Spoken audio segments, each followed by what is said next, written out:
COMCARE has been fortunate to have a man in our community whose friend experienced our local system of care and who came to us and said, I want to help. What can I do? His name is Jason Van Sickle. He's a local businessman and developer. Oh, thank you so much. Local developer in Wichita, and he has offered to develop and pilot a public-private partnership with us.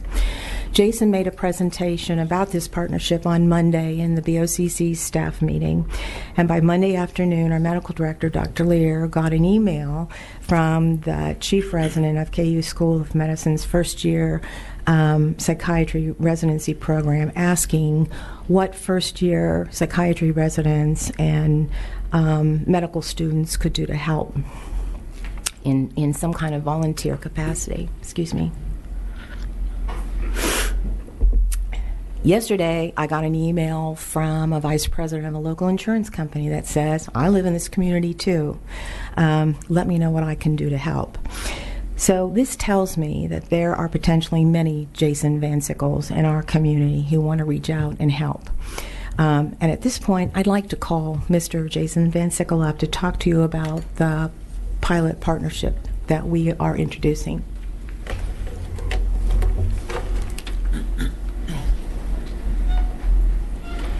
Thank you, Marilyn, and thank you to the County Commission for giving me time to speak today.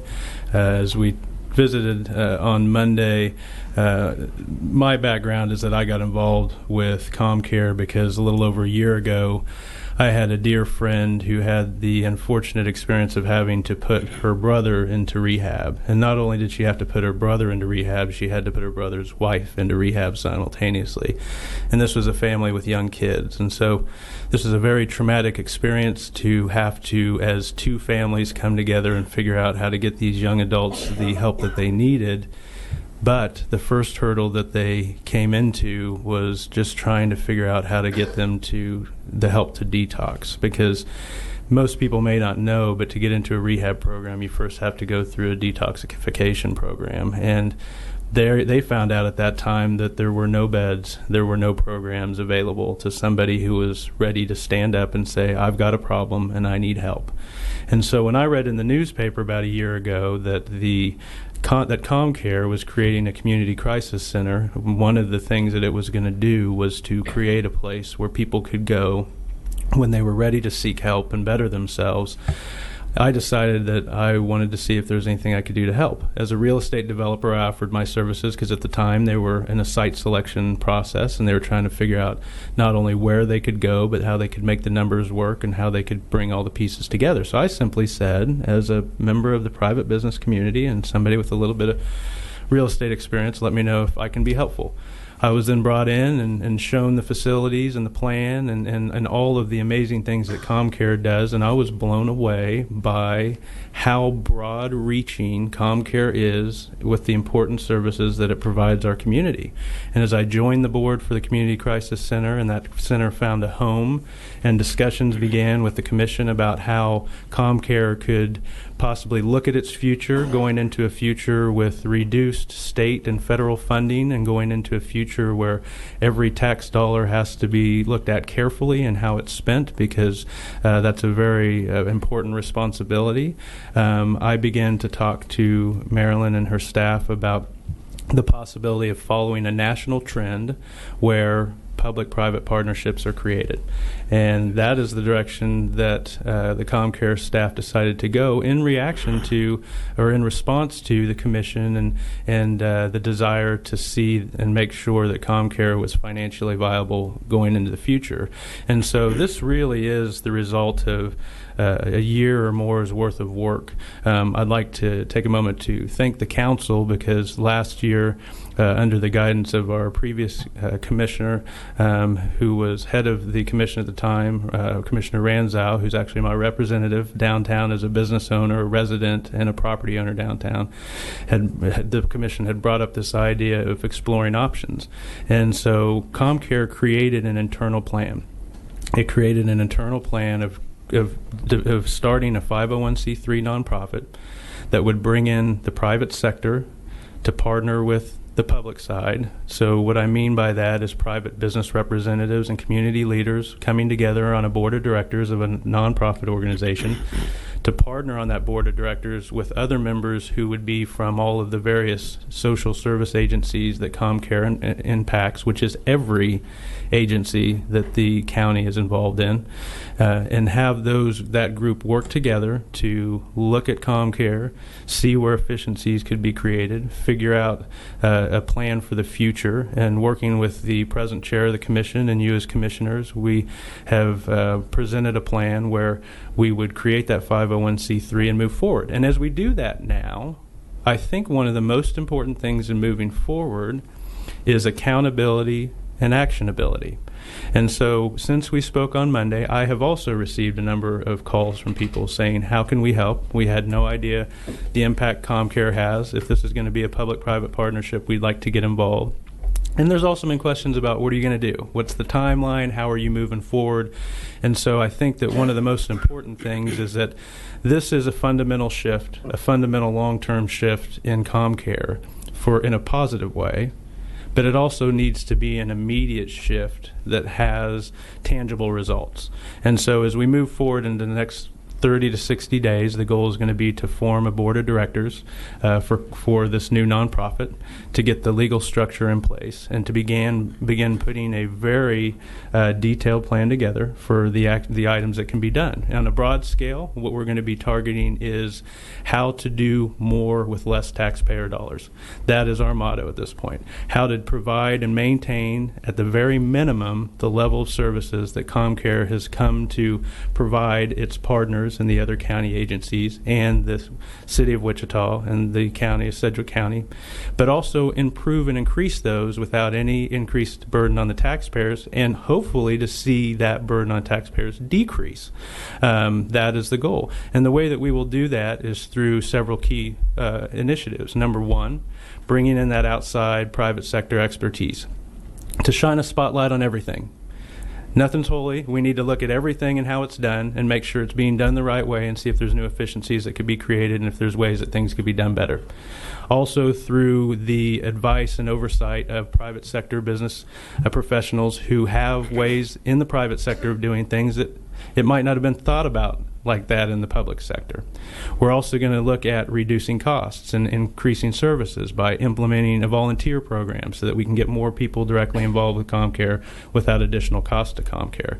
We're also going to want to make sure that people in the community understand the incredible impact that COMCARE has had on the community for the last 50 years under the leadership of the Commission. And because of that 50-year history of the Commission being able to make sure that taxpayer dollars are spent the right way through COMCARE, I think it's very important that the Commission maintain control over all of these various pieces. So this nonprofit will be created as a standalone nonprofit organization, but I see it as under the direct oversight of the County Commission. And the other thing that we will do is we will look at raising additional funds that weren't available to COMCARE as a purely public institution. So we'll look at grant opportunities that may be available to nonprofits that aren't available to public organizations. We will look at private fundraising because COMCARE touches so many lives directly or indirectly, whether it's substance abuse treatment, whether it's mental health issues, whether it's suicide prevention. And so we believe there's a lot of people who will get very passionate about COMCARE and wanting to be personally involved or possibly contribute financially to help COMCARE, and we want to get out there and get that involvement for the organization. So again, I've really enjoyed working with this commission. This commission has shown me how a government organization can work together as a unified body to figure out how to do things well and do things even better. And I personally pledge to you that in the weeks and months ahead, I will be accountable to you as well as COMCARE will be accountable to you in making it clear the steps we're going to take and how we're going to create actionable items that can be put into place and acted upon not only for the long term, but in the weeks and the months ahead. So thank you very much for your support of this plan, and we look forward to moving forward.